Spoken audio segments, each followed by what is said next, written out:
The shadows that cover the table tennis tables hide secrets that even time has not dared to reveal until now. In the heart of the greatest sporting power on the planet, a star shone with an intensity that blinded her opponents. Her name was Zhu Yuling. Imagine being at the absolute top, holding the crown of #1 in the world, being the unshakable pillar of the Chinese team.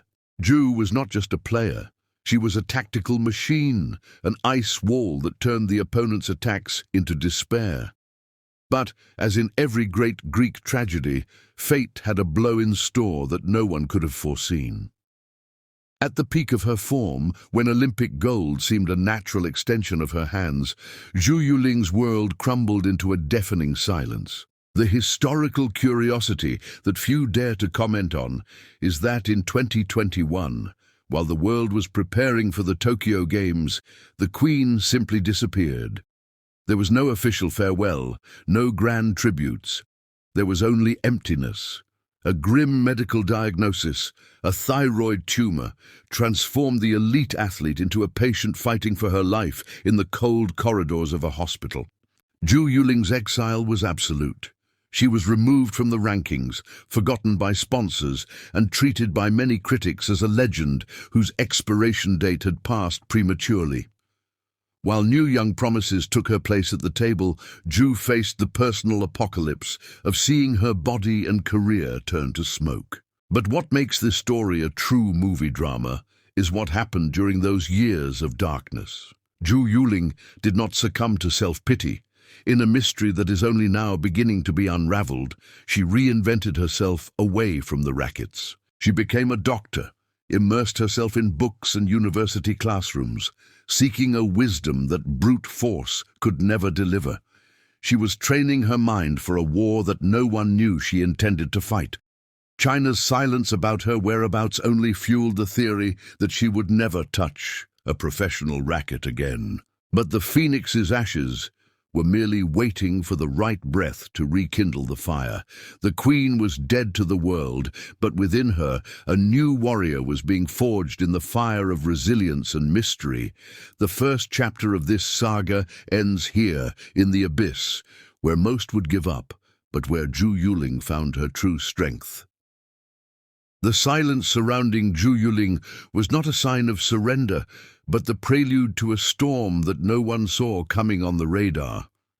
While the Chinese team celebrated new medals, behind the scenes in Macau, a shocking decision began to leak like a forbidden secret, a whisper that defied the empire itself. In 2024, to the world's surprise, Zhu Yuling reappeared. But the shock was total. She no longer wore the glorious red of mainland China. She sported the vibrant colors of Macau. For the purists of the old guard, it was an unforgivable betrayal. For the romantics of sport, it was the cry of independence of a soul that refused to be discarded by the system. Zhu Yuling's return was not just a mere sporting comeback. It was an act of political and personal rebellion, a direct challenge to the giant that had created her. The Queen was back, but now she played with the fierce freedom of someone who had already lost everything and had nothing left to fear. The curiosity that few sports analysts dared to decipher about this change is the hidden cost of such a decision. Zhu Yuling had to give up her privileged position in the rigid Chinese hierarchy to be reborn in a smaller federation, almost insignificant on the global stage. She went from a protected star, with unlimited access to the best resources in the world, to a competitor who needed to conquer her space from absolute zero, without guarantees. The gold of the news in this second act is that she did not return with the same robotic technique as before. Her illness, reflection, and her years at university gave her an almost mystical understanding of the game. She no longer ran like a teenager chasing every ball. She anticipated her opponent's moves like a grandmaster of chess who already knows the end of the match before it even begins. The world of table tennis looked at Macau and laughed, thinking it was just a marketing ploy or a desperate attempt at a dying career.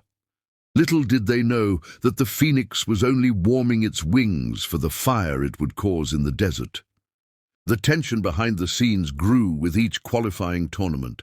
Each victory for Zhu, representing Macau, was a slap in the face to those who had labeled her an invalid, incapable of returning to high performance. The atmosphere was one of pure suspense, worthy of a political sports thriller. How would powerful China react to seeing its former captain, its former number one, defying the natural order and exposing the weaknesses of the very system that had shaped it? Zhu Yuling was breaking the mold, proving that there is life, and glorious life, outside the system that created her and almost destroyed her. The phoenix was soaring low, accumulating points with silent determination, studying the weaknesses of the new Chinese giants. The stage was set for the greatest generational clash in the history of the sport. The secret could no longer be kept. The Queen of Macau was coming to claim what was rightfully hers, and the first stop would be the desert of Doha in January 2026, where destiny would finally collect its debt. The fire of revenge was lit. The Doha desert became the setting for a final showdown under the blinding lights of the WTT Champions 2026.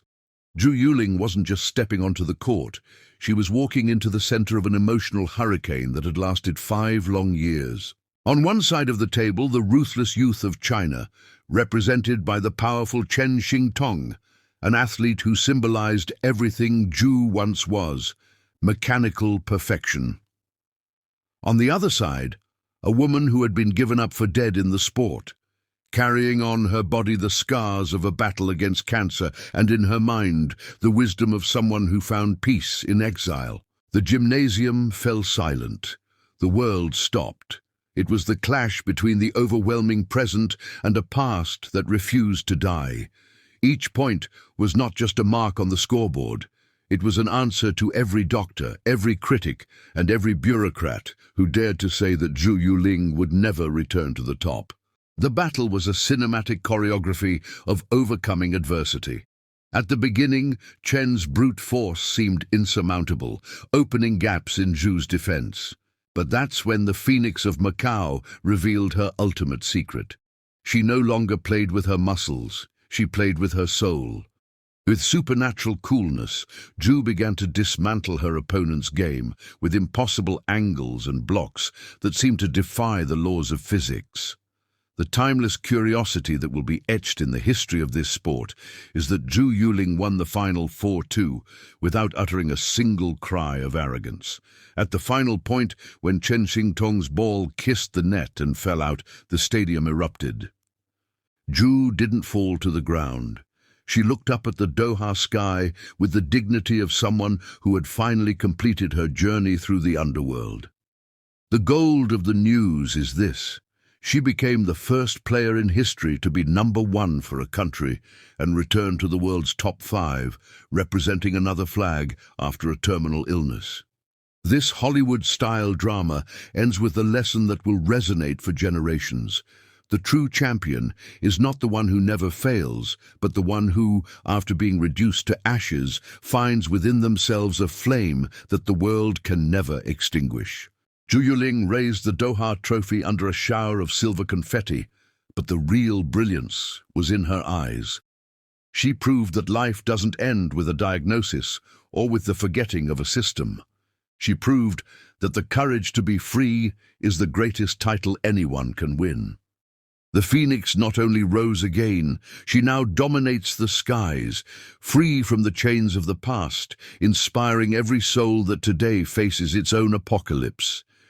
The reign of the phoenix is eternal, and Zhu Yuling's story has just become the greatest living myth of world table tennis.